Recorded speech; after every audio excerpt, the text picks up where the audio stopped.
नमस्कार प्यारे विद्यार्थियों।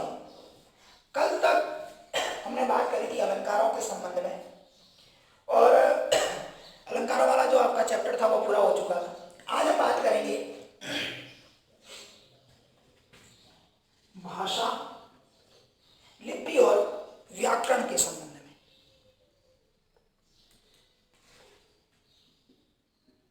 में। भाषा,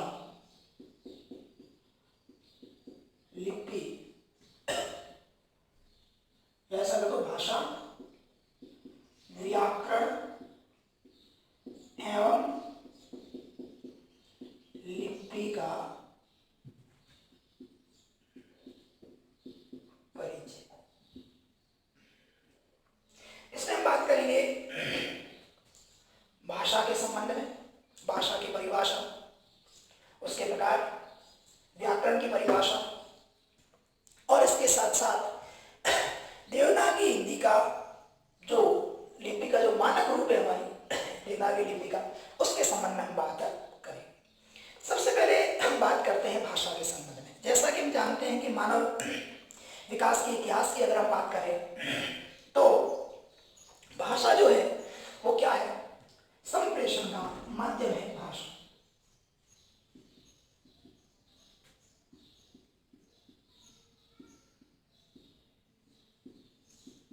बातचीत करने का माध्यम है क्या? भाषा। यानी कि हमारी बात दूसरे व्यक्ति तक पहुंचाने के लिए, समझाने के लिए हम किसका प्रयोग करते हैं? भाषा का प्रयोग करते हैं। तो भाषा से पहले हमें किसके संबंध में बात करनी होगी? बोली के संबंध में बात करनी होगी, क्योंकि एक बोली का जो विकसित रूप है ना, वही किसका स्थान, वही क्या बनती है? भाषा बनती है। तो बोली के संदर्भ में ऐसा कहते हैं कि एक सीमित क्षेत्र में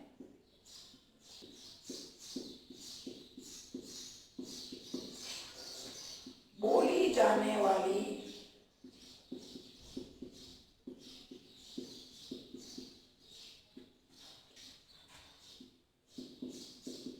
भाषा के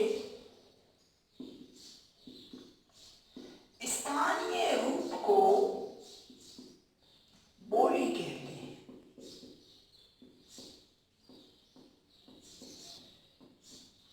मतलब क्षेत्र उसका क्या होगा? सीमित होगा और उसका रूप कैसा है? स्थानीय रूप है। वो बदलती रहेगी, है ना? कहा जाता है ना, कोस कोस में पानी बदले, 5 कोस में वाणी। यानी कि हम एक क्षेत्र से अगर दूसरे क्षेत्र में जाएंगे तो बोली क्या हो जाएगी? बदल जाएगी। जैसा कि हम देखते हैं कि अपने अलग अलग क्षेत्रों के अंतर्गत स्थानीय क्षेत्र की अपने अलग अलग जाति के हिसाब से कह दीजिए कि अलग अलग क्षेत्रों की जो बोली है वो क्या है? अलग अलग है। तो पहले हम बात कर लेते हैं कि अंतर क्या है बोली और भाषा के अंतर्गत। किसे कहेंगे भाषा और किसे कहेंगे बोली?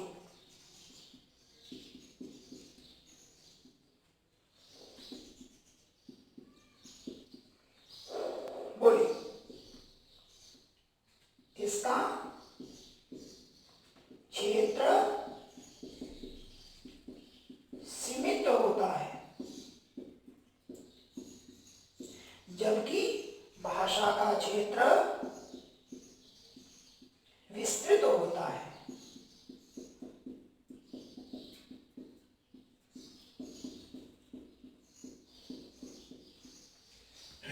नंबर 2 बात, इसका सामान्यतः कोई संरक्षण नहीं होता है, जबकि इसका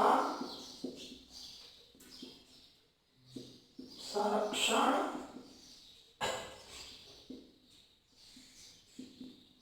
किया जाता है, उसे बचाया जाता है, उसकी रक्षा की जाती है, उसे समाप्त नहीं होने दिया जाता। तीसरी बात, इसमें साहित्य नहीं रचा जाता है।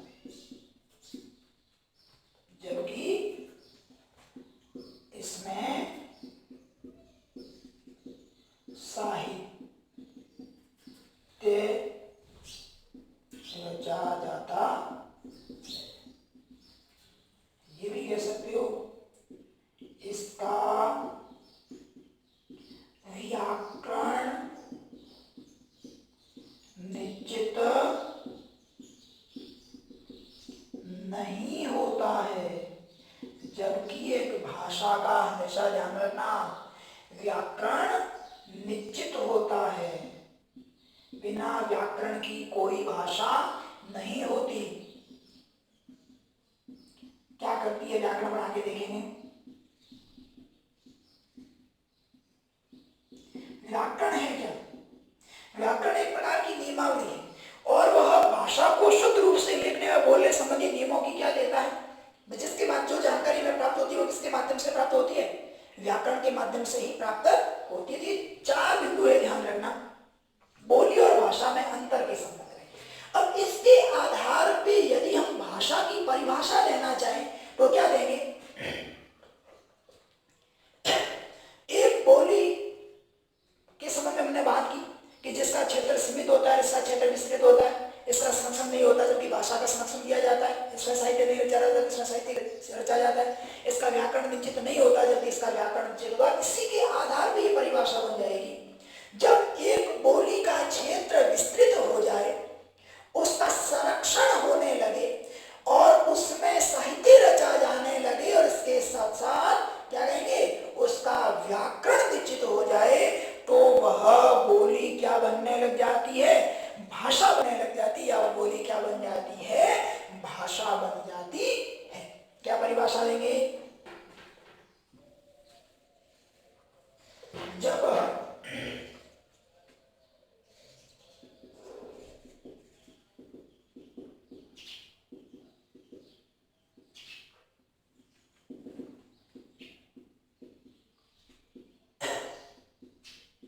किसी बोली का क्षेत्र विस्तृत होने लगे, उसमें साहित्य रचा जाने लगे,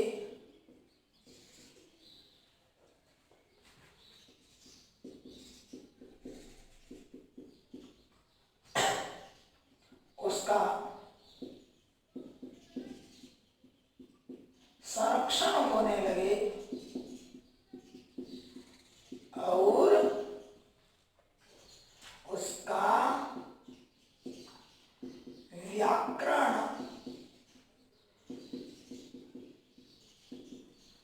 निश्चित हो जाए, तो वह बोली भाषा कहलाने या भाषा कहलाती है। चार बातें याद रखना, इसके माध्यम से की परिभाषा भी याद हो जाएगी आपको। अब हम बात करते हैं भाषा के दो रूप की।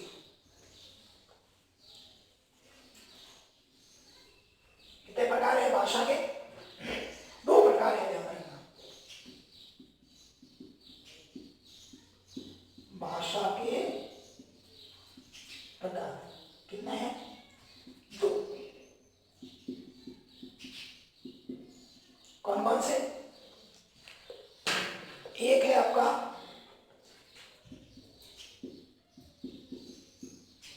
मौखिक भाषा और दूसरी है कौन सी? लिखित भाषा।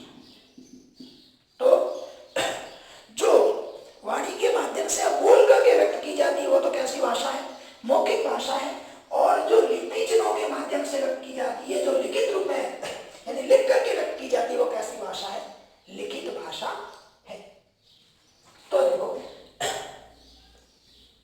अब हम बात करते हैं अपने हिंदी के संबंध में।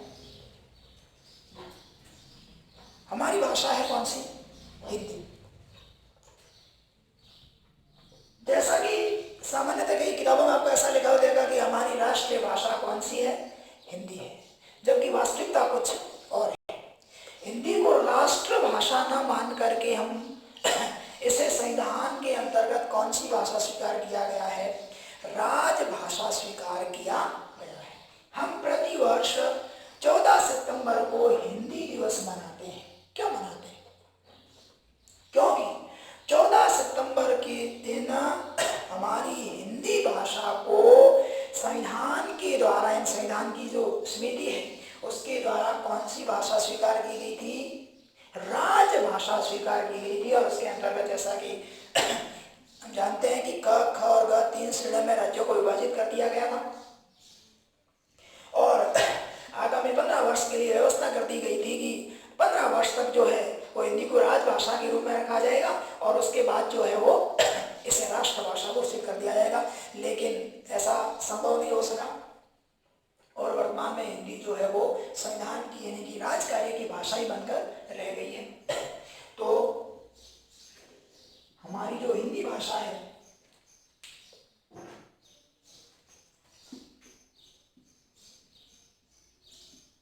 वो कैसी है?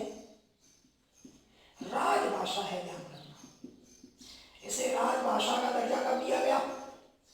14 सितंबर 1949 के दिन जब इसे लागू किया गया था और हम प्रतिवर्ष 14 सितंबर को क्या करते हैं? हिंदी दिवस मनाते हैं। ध्यान रखना।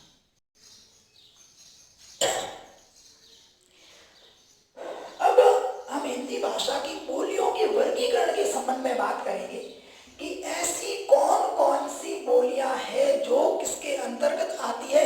हिंदी भाषा के अंतर्गत आती है।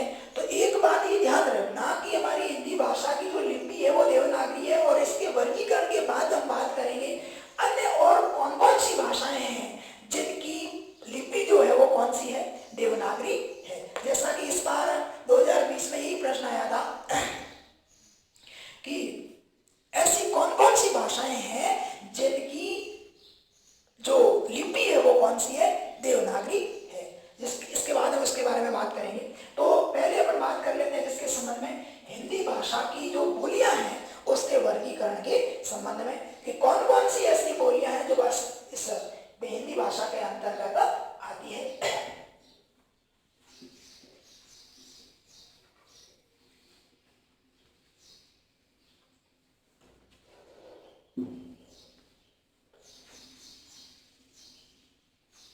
देखो, एक एक नंबर के 2 प्रश्न आते हैं छोटे, और तो वो छोटा प्रश्न ही पूछा गया आपसे। ध्यान रखना, ये भी पूछ सकते हैं कि हिंदी दिवस कब मनाया जाता है या हिंदी भाषा की बोलियों का वर्गीकरण कीजिए या कुछ भी मान लीजिए एक के बारे में पूछ लेंगे आपको, जैसे कि मैं आपको भी वर्गीकरण करके बताता हूँ।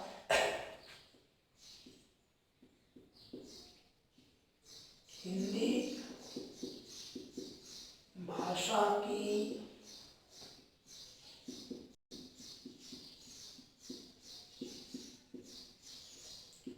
बोलियों का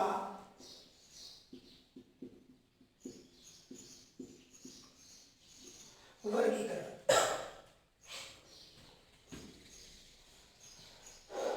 सबसे पहले हम बात करते हैं पूर्वी हिंदी।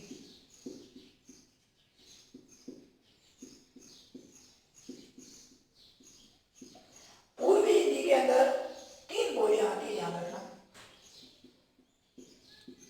अवधी,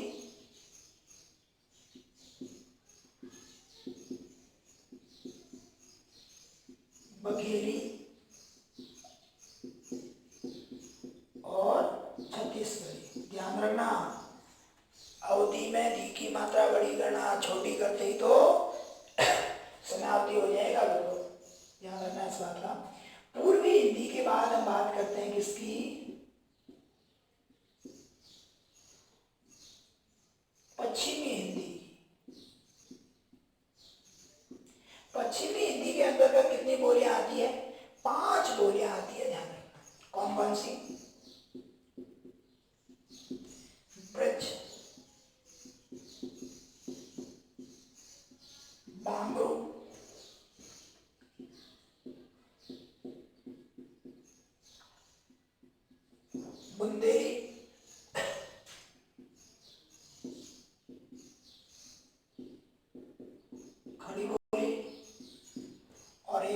कौन सी? कन्नौजी।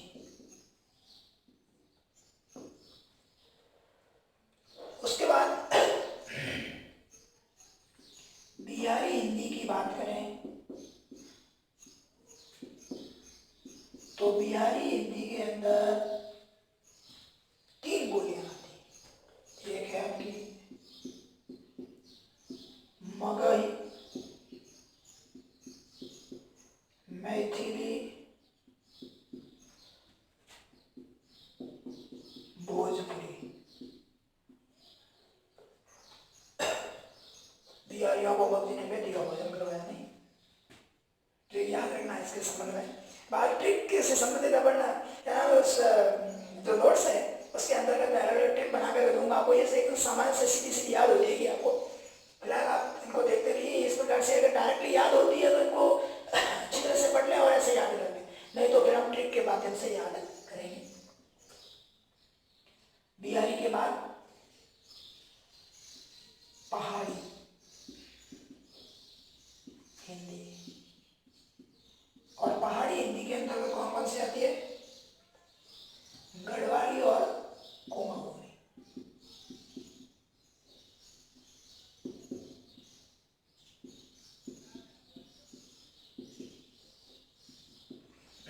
उसके बाद अंतिम हमारी राजस्थानी, जिसके लिए यानी कि राष्ट्रभाषा का सम्मिलित 22 भाषाओं से 23वीं भाषा बनाने के हम संघर्षरत है, प्रयासरत है ना, इसे राष्ट्रभाषा का दर्जा दिया जाए।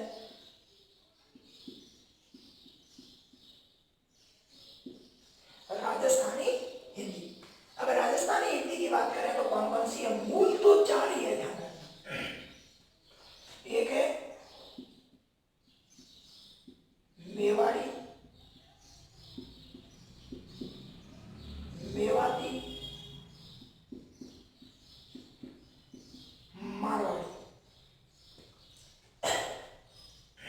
और एक है कौन सी? हरडोती। इसके अलावा ये देखो, ये मूल 4 ही है। बाकी अगर बात करें ढूंढाड़ी, ढूंढाड़ी कहाँ बोली जाती है? जयपुर में बोली जाती है। शेखावाटी चूरू झुंझुनू सीकर के अंतर्गत बोली जाती है। मालवी जो मध्य प्रदेश क्षेत्र के अंतर्गत बोली जाती है। आसपास मध्य प्रदेश की जो सटे हुए जो हमारे जिले हैं राजस्थान के, वहां बोली जाती है।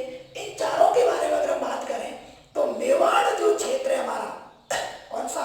उदयपुर और चित्तौड़ के आसपास का जो क्षेत्र है मेवाड़, उसमें मेवाड़ी। मेवाती है पर पूर्वी क्षेत्र, पूर्वी क्षेत्र राजस्थान का, ध्यान रखना, वो पूर्वी भारत की है। ये राजस्थान का पूर्वी क्षेत्र कौन सा? अलवर, भरतपुर, धौलपुर और करौली। मारवाड़ी हमारा पूरा पश्चिमी राजस्थान जो है वो मारवाड़ी का एक्सपर्ट है ना, मारवाड़ी बोली जाती है। और हड़ौती जो है वो बोली जाती है दक्षिण पूर्वी राजस्थान में, कोटा, बूंदी, बारां और झालावाड़ के अंदर। तो इस प्रकार से ये हिंदी भाषा की बोलियों का वर्गीकरण है, जिसके अंतर्गत आपको ये 5 जो है पूर्वी हिंदी, पश्चिमी हिंदी, बिहारी, पहाड़ी हिंदी और राजस्थानी हिंदी की अलग अलग बोलियां आपको याद रखनी है। इसमें आपको 2 महत्वपूर्ण बातें, कभी कभी 1-1 नंबर का प्रश्न आ सकता है। एक बात तो आपको याद रखनी है, मैथिली जो बोली है वो हमारी राष्ट्रीयकृत जो 22 भाषाएं हैं उनमें शामिल है। इसके अलावा एक भी बोली शामिल नहीं, एकमात्र मैथिली जो बोली है बिहारी की, जो कैसा है मैथिली, वह हमारी 22 भाषाओं में शामिल है, ध्यान रखना। तो 22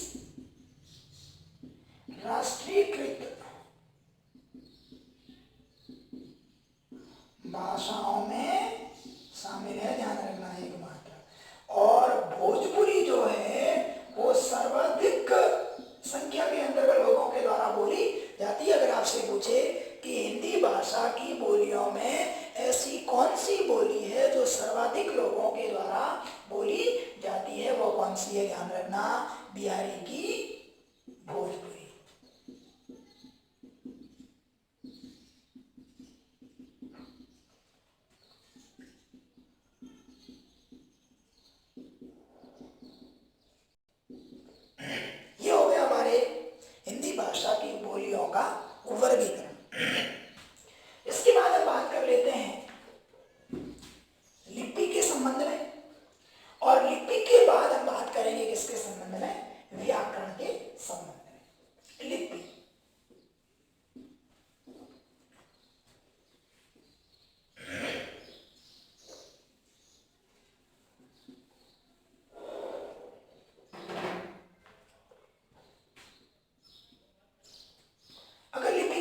करें तो देखो कि कोई भी भाषा है उसकी अपनी अपनी क्या निर्धारित होती है, लिपि निर्धारित होती है। बिना लिपि के उस भाषा का कोई महत्व नहीं है। जैसे हमारी हिंदी भाषा जो है उसकी लिपि कौन सी है, देवनागरी है। वैसे ही जो पंजाबी है उसकी लिपि कौन सी है, गुरुमुखी है, ध्यान रखना। इसके अलावा अगर गुजरात की बात करें तो उसकी लिपि कौन सी है, गुजराती है। अंग्रेजी की बात करें तो उसकी लिपि कौन सी है, रोमन है। तो इस प्रकार अपनी अपनी भाषाओं की अपनी अपनी क्या होती है, अलग अलग लिपियां होती है। और लिपि के माध्यम से ही हम उस लिखित भाषा को क्या करते हैं, पहचानते हैं। ये जैसे उर्दू और हिंदी में ज्यादा बोलने में अंतर नहीं है, लेकिन उसकी लिपि दोनों की अलग अलग है। इसलिए उर्दू तो क्या लिखी जाती है, राइट से लेफ्ट की ओर लिखी जाती है ना, बाएं से बाईं ओर लिखी जाती है। जबकि हमारी हिंदी की जो लिपि है देवनागरी, देवनागरी कैसे लिखी जाती है, बाएं से दाईं ओर लिखी जाती है। तो हम पहले लिपि के संबंध में समझ लेते हैं क्या लिपि। कोई भी भाषा, यहाँ तो हम हिंदी की बात कर रहे हैं, कोई भी भाषा है तो अपन क्या कहें उसमें कि भाषा की ध्वनियों के लेखन चिन्हों को लिपि कहते हैं।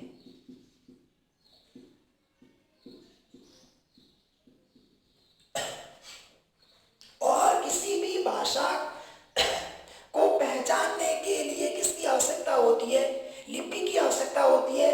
बिना लिपि के हम उस भाषा को समझ नहीं सकते।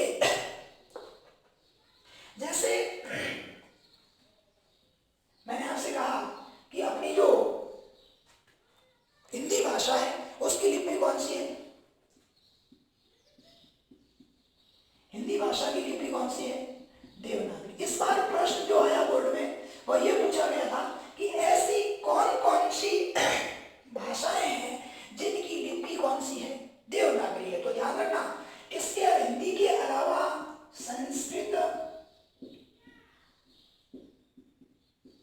नेपाली और मराठी, ये भाषाएं जो है इनकी लिपि भी कौन सी है, देवनागरी लिपि है। अर्थात इनके बोलने में भले ही अंतर हो लेकिन इनको लिखा हिंदी की तरह ही जाता है। शिरोरेखा का प्रयोग किया जाता तो देवनागरी लिपि की विशेषताएं क्या है। नंबर एक बात हम कहते हैं शिरोरेखा का प्रयोग अनिवार्य है, ध्यान रखना। अगर हिंदी भाषा के अंतर्गत जो हम देवनागरी लिपि की बात करते हैं, अगर उसके ऊपर शिरोरेखा नहीं खींच रहे हैं, उसके सिर के ऊपर रेखा नहीं खींच रहे हैं, ऊपर ये लाइन नहीं कर रहे हैं, तो इसका मतलब लिखा हुआ शब्द गलत है। इसलिए ध्यान रखना, शिरोरेखा का प्रयोग किया जाता है। नंबर दो बात,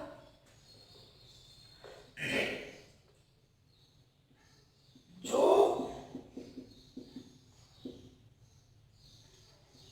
लिखा जाता है वही पढ़ा जाता है।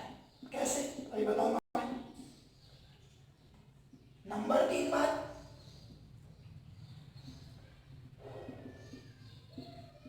बाएं से दाईं ओर लिखी जाती है, उर्दू की तरह नहीं है जिसकी फारसी लिपि अलग है, उसको किस ओर से, दाईं ओर से बाईं ओर ऐसे लिखी जाती है, जबकि ये बाईं ओर से दाईं ओर लिखी जाती है। जो लिखा जाता वही पढ़ा जाता है। कैसे, अंग्रेजी की बात करते हैं। अंग्रेजी के अंतर्गत आपने देखा होगा, जैसे आपने किसी बच्चे को ये पढ़ाया कि देखो बेटा